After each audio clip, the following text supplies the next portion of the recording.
যা গরম পড়েছে, আজকে লেবু দিয়ে মাছের টক বানাবো। মাছগুলো আগে ভেজে নিচ্ছি।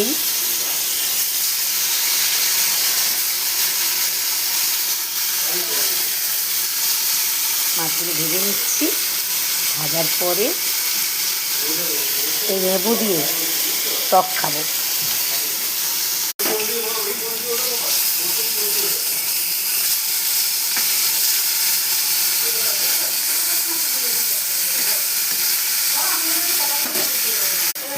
মাছটা ভাজা হয়ে গেছে, হালকা করে ভেজে নিলাম।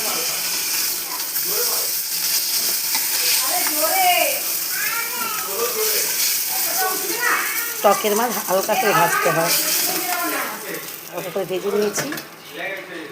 এবারে 5 ফোড়ন দিয়ে দেবো, একটা লঙ্কা দিয়ে দেবো,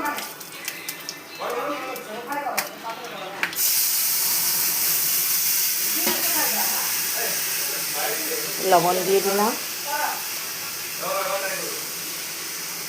হলুদ দিয়ে দিলাম। এরপরে ফুটেলে নেবুটা দেবো, কারণ নেবুটা নাহলে তেতা লাগবে।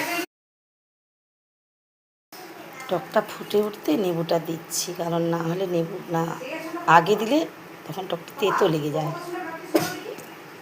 এই জন্য নেবুটা দিয়ে দিচ্ছি। টক ফুটে গেছে, টকে মাছগুলো দিয়ে দিচ্ছি।